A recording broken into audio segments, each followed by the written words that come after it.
দেখি তো মনে হয় তোরা খালবাদ তুনাইছ না, তোকে ইন্টারভিউ বন্ধ। আচ্ছা, তোমাদের দুর্বলতাটা কি? আমার দুর্বলতা হলো কি, আমি সবসময় সত্যি কথাই বলি। আর আমার দুর্বলতা স্যার, কচু দিয়ে ভাত খালে গলা চুলবে। যদি চাকরিটা না হতো, পাশে তো গাংপার, স্নান করে গাটা মুছে বাদ চলে যেত। হ্যাঁ, তবে আমাদের অফিসে নয়। তাহলে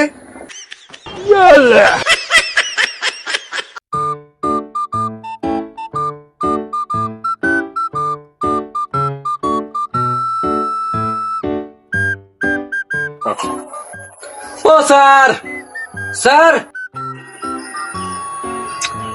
এ তোরা কারা আমার বাড়িতে এত সকালবেলা? দেখি কি মনো, মাগন লইতে আইছি। আনের অফিস বন্ধ এলে ইন্টারভিউ দিতে আইছি। আর আজকে তো ইন্টারভিউ ডেট ছিল।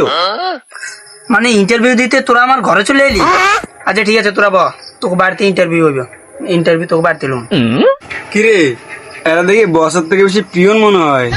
তো তোরও তো দেখি তো, মানে মনে হয় না যে তোরা ইন্টারভিউ দিতে আইছস। দেখি তো মনে হয় তোরা খালবাদ তুনাইছস না, তোকে ইন্টারভিউ বন্ধ, সব বন্ধ।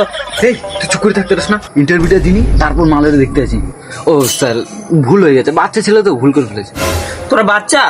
আচ্ছা ঠিক আছে বস, আমি আসছি।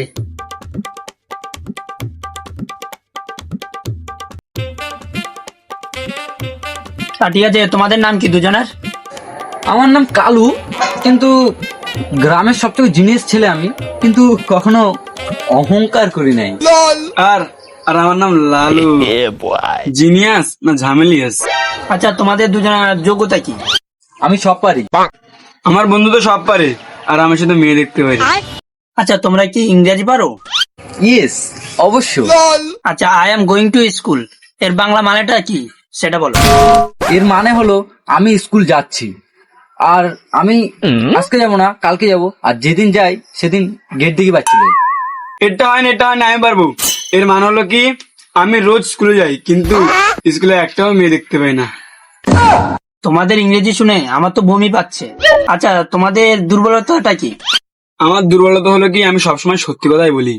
আর আমার দুর্বলতা স্যার, কচু দিয়ে ভাত খালে গলা চুলবে। এটা তো ভালো লক্ষণ। না স্যার, এটা মোটেও ভালো লক্ষণ না। এর আগের বারে বলেছিলাম যে আমার কাজ করতে ভালো লাগে না, সঙ্গে সঙ্গে ঘাত ধাক্কা দিয়ে বের করে দিয়েছে আমাকে। আচ্ছা, তোমরা দুজন কি অঙ্ক পারো? অবশ্যই। অবশ্যই। আচ্ছা বলো, 2+2 কত হয়? হায় রে, এ বাবা, স্যার পারে না। স্যার তো বাচ্চা না। 2×2 22। এই ভুল, 2×5। মূর্খ, 2+2 4। अच्छा। আমরা তো দেখতে দিলাম, আর না হারেন নাকি? এটাই তো। আচ্ছা, ওসব বাদ দাও। যদি অফিসে আগুন লাগে তখন তোমরা কি করবে? যদি আগুন লাগে, আমার ইনস্টাগ্রামে আবার বেশি ফলোয়ার, আমার ফটো তুলে পোস্ট করতে হবে। তা কেন, তোমরা সেলফি তুলবে কেন? সবাই তো লিখবে ফায়ার অন অফিস, প্রমাণ তো লাগবে। তারপর আমরা ক্যাপশন লিখবো, ক্যাপশন লেখার পর আমরা ফেমাস হয়ে যাবো। তা তোমরা সময় মতো অফিসে আসতে পারবে তো?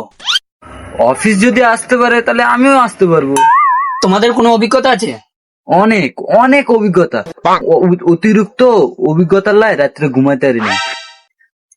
ঠিক আছে, তা তোমার অভিজ্ঞতা কোথায়? আচ্ছা, তুমি ইউটিউবে ভিডিও দেখো? ইউটিউবের কথা বাদ দাও, আমি ইউটিউব কেন দেখতে যাবো? তা তোমরা চাকরি কেন চাও? বাড়িতে আমাকে সবাই বলে চাকরি কর, চাকরি কর। যদি চাকরিটা করি তাহলে এই কথা থেকে আমি একটু মুক্তি পাবো। চাকরি পেলে আবার নতুন আর একটা সমস্যা, বেতন কবে আইবে, বেতন কবে আইবে? বাড়িতে সবসময় বেতনের লাই চাইবে। আচ্ছা ঠিক আছে, তোমাদের চাকরি দেওয়া হলো, আচ্ছা। তা তোমরা গামছাটা কেন আনলে সঙ্গে? সত্যি চাকরি কনফার্ম, বাকি রইলো গামছার কথা। আসলে স্যার, যদি চাকরিটা না হতো, পাশে তো গাংপার, স্নান করে গাটা মুছে বাদ চলে যেত। হ্যাঁ, তবে আমাদের অফিসে নয়। তাহলে তাহলে আমরা কি কাজ করবো?